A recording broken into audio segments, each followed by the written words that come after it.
जी नाज़रीन, वफाकी दारकूमत इस्लाम आबाद से बड़ी खबर आपको देते हैं। कोरोना वायरस की सूरतहाल के पेश नज़र इस्लाम आबाद के रिहायशियों के अलावा बाकी तमाम लोगों का दाखिला बंद कर दिया गया है।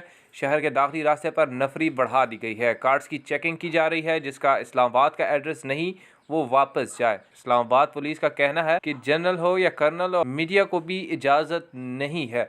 आपको एक अहम खबर से आगाह करते हैं। वफाकी दारकूमत इस्लाम आबाद में कोरोना वायरस की सूरतहाल के पेश नज़र इस्लाम आबाद के रहायशियों के अलावा तमाम लोगों का दाखिला इस्लाम आबाद में बंद कर दिया गया है। शहर के दाखली रास्तों पर नफरी बढ़ा दी गई है। कार्ड्स की चेकिंग की जा रही है और जिसका एड्रेस इस्लाम आबाद का नहीं है उसे वापस किया जा रहा है।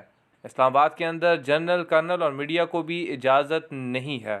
आपको एक अहम खबर से आगाह करते हैं। कोरोना वायरस की सूरतहाल के पेश नज़र इस्लाम आबाद के रिहायशियों के अलावा तमाम लोगों का दाखिला इस्लाम आबाद में बंद कर दिया है। शहर के दाखली रास्ते पर नफरी बढ़ा दी गई है। कार्ड की चेकिंग जारी है और जिसका एड्रेस इस्लाम आबाद का नहीं है उसे वापस जाने की हिदायत कर दी है।